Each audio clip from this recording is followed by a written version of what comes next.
प्रश्न विज्ञानाचा MPSCचा पण येऊ शकतो पुढच्या कोणत्याही परीक्षांना. काय म्हटलंय बघा, खालील हार्मोनचा कोणता संच मासिक पाळीचं नियमन करतो. मासिक पाळीसाठी या ठिकाणी कारणीभूत असलेला हा हार्मोनचा संच पुढे दिलंय FSH, LH, इस्ट्रोजन आणि प्रोजेस्टेरॉन. त्याच्यानंतर इस्ट्रोजन, प्रोजेस्टेरॉन, LH आणि कॉर्टिकोस्टेरॉन. त्याच्यानंतर कॉर्टिसोल, इस्ट्रोजन, प्रोजेस्टेरॉन, FSH आणि पुढे डायहायड्रो टेस्टोस्टेरॉन, इस्ट्रोजन, प्रोजेस्टेरॉन आणि FSH. याच्यात सगळं कॉमन जर बघितलं ना तुम्हाला इस्ट्रोजन आणि प्रोजेस्टेरॉन तर कॉमनच भेटेल सगळीकडे. ह्यातले आणखी दोन हार्मोन जे आहे ना ते FSH आहे आणि एक LH आहे. हे पहिलं उत्तर येतं. काय आहे जरा समजून घेऊ. माहित पाहिजे या गोष्टी, परीक्षेला येत आहेत, माहितच पाहिजे. बघा, मासिक पाळीचं नियमन करणारे हे हार्मोन्स आहेत.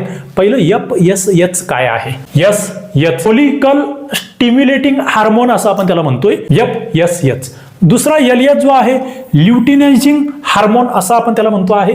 तिसरा इस्ट्रोजन आहे आणि चौथा प्रोजेस्टेरॉन आहे. आपण याच्याबद्दल जनरल ऐकलेलं असतं. आता मुद्दा हा आहे, हे हार्मोन स्रवतात कुठून? तर जी मेंदूमधली, तुमच्या मेंदूमध्ये जी पियूषिका पेशी आहे ना, पियूषिका जी प्युटिटरी ग्लँड म्हणतोय आपण, तिच्यामधून आणि जे अंडाशय आहे, ओव्हरीज आहे, तेथून यांचा स्राव होतो. त्याच्यातही 2 पियूषिका आणि 2 अंडाशय असे पुन्हा या ठिकाणी विभाजन आहे. समजून घेऊया कसं करायचं ना, पुरं त्याचं हेच करायचं, सुपडासापच करायचा. बघा, या ठिकाणी पियूषिका ग्रंथीमधून जे हार्मोन स्रवत आहेत FSH आणि LH. आता हा जो FSH आहे याला पुटक उत्तेजक संप्रेरक असं मराठी नाव आहे. हा पाळीच्या सुरुवातीला स्रवतो आहे.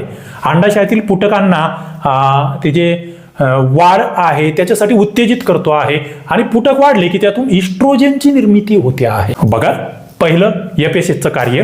दुसरं ल्युटिनायझिंग जे हार्मोन आहे ते काय करत आहे, त्याला पाळीच्या मध्यभागी 14व्या दिवशी हे LH जे आहे याचा स्राव अचानक वाढतो. याला LH सर्ज असं म्हटलं जातं. ओके, यामुळे अंड पुटकांचे स्फोटन होते आहे आणि जे ओहम आहे ते बाहेर पडतंय, म्हणजेच अंडोत्सर्ग होतो आहे. ओव्हुलेशन आपण ज्याला म्हणतोय ते होतं आहे LH मुळे. दोन्ही पियूषिका ग्लँडचे हे घटक आहेत किंवा त्यांच्यामुळे स्रवत आहेत. आता अंडाशयाचे हार्मोन कोणते? या ठिकाणी तुम्ही जर बघितलं, हे गर्भाशयाच्या अंतस्तरावर थेट कार्य करणारे हार्मोन्स आहे आणि यामधलं इस्ट्रोजन जे पुटक तयार करत आहे आणि दुसरं प्रोजेस्टेरॉन जे गर्भधारणेसाठीच संप्रेरक आहे. आम्हाला हे माहीत असलं पाहिजे.